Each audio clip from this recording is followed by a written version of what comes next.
If you haven't noticed already, Boaz represented Jesus, and Naomi and Ruth represented us. Naomi represented the Israelite, and Ruth representing the non-Israelite, the Gentile. Because of this law, both of them were helpless, Ruth and Naomi. They needed someone that could handle the affairs. It had to be a close relative who was able to do the duty, willing to do the duty, and assume all responsibility. In chapter 4, we read of this first kinsman redeemer.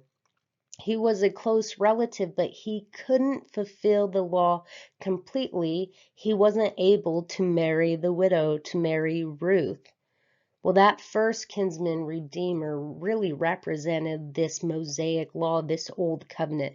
These laws that we read is to show the reader that God's standard is so high above man's capability. It's to show the reader that we could not fulfill the law or follow all of the laws at all times completely and continually. It was to show how desperately we needed a redeemer.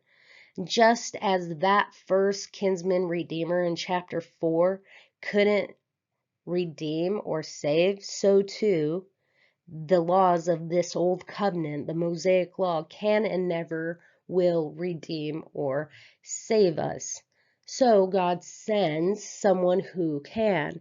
In the story of Ruth, that second redeemer was Boaz. He was next of kin, able, willing, and did assume all responsibility. And the good news that we have in the new covenant, in the New Testament, is God sent his son, Jesus, next of kin to Adam.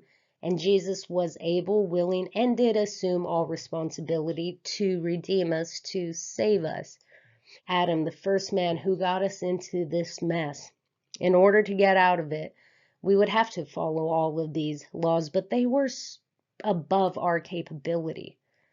So God, incarnate, Jesus came and applied his righteousness, his perfection to God's standards.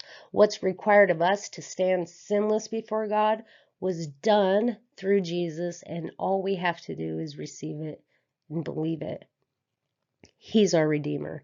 By his blood, his righteousness covers us. So when God looks at us, he sees his son. If you remember in chapter 4, verse 10, Boaz says, I acquired Ruth.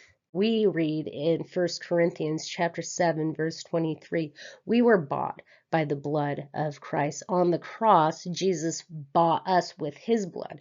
Just as Ruth laid at the feet of Boaz, only you, Boaz, can redeem, we too must do the same to Jesus by saying only you, Jesus, can redeem. So ask him to be our Redeemer, just like Ruth asked Boaz to be her Redeemer.